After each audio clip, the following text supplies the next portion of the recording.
Hello guys, it's Trigger Achia back with another video. On today's video we're going to be tackling how to draw realistic characters using graphite pencil.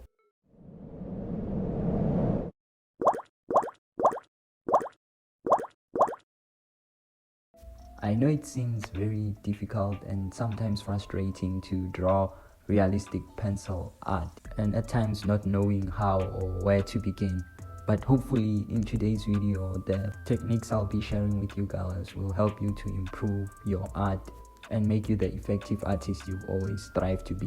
We'll be looking at 5 techniques, which is building form, mastering lighting, tackling shading, blending, and finally detailing. Firstly, building form. Building form has to do with observing the reference in which you are drawing, applying grids, especially for a beginner, which is very helpful to apply grids to help you to get the proportion right so that you can build the form of your drawing. Before you rush towards the final product, the final drawing, and which is, I think, one of the biggest mistakes in which us beginners tend to make, is that we rush for the results without actually following the procedure and the process to get the results we are looking for. The second step is lighting. Lighting helps you to understand where you will be shading your light tones and your dark tones. Your light tones will be where the light source is coming from, where the light source is more intense. That's when you'll be shading your light tones, and where there is no light coming, there will be darker tones and darker shading. Thirdly, shading. There's a huge variety of shading techniques out there, but for this particular video we'll be focusing mainly on the important ones and the ones I personally use, which are applicable for shading realistic characters or drawings.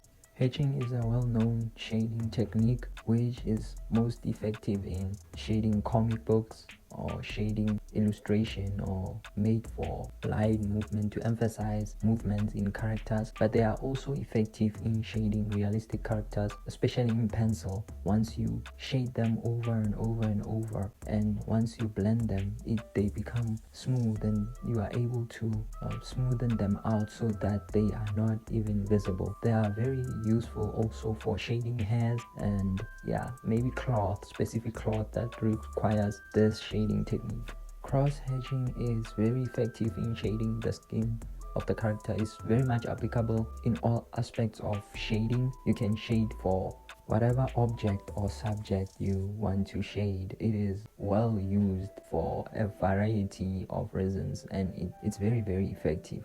Scribbling is mostly a lot messy, so it is commonly used for drawing horrific things, horrific characters as you will, or it is commonly also used for shading hair, for example African afros or hairs. If applied correctly, it can really give off that realistic hair texture that you are looking for. Stippling or dotting is used for adding details to the character after you finalized your shading, and now it's time to add texture and details or highlights to your character. This is a technique that you would use. It is very effective in adding that realistic touch to your drawings. Fourthly, blending. Blending is softening up the line to give it a more smoother texture and make it more and more realistic. This can be achieved by using a brush or cotton or a tissue to soften up the lines to make them realistic and believable and give it a 3-dimensional depth. Finally, detailing. Detailing is basically adding highlights, texture, swirls, and any kind of missing detail to the character, to the drawing, to bring it to life, to add depth into it. And this can be achieved by using an eraser pen and a highlight pen, as well as using darker pens to add swirls and shades to the character. If you found this video very helpful, consider liking, sharing, and subscribing, and I'll see you guys on the next one.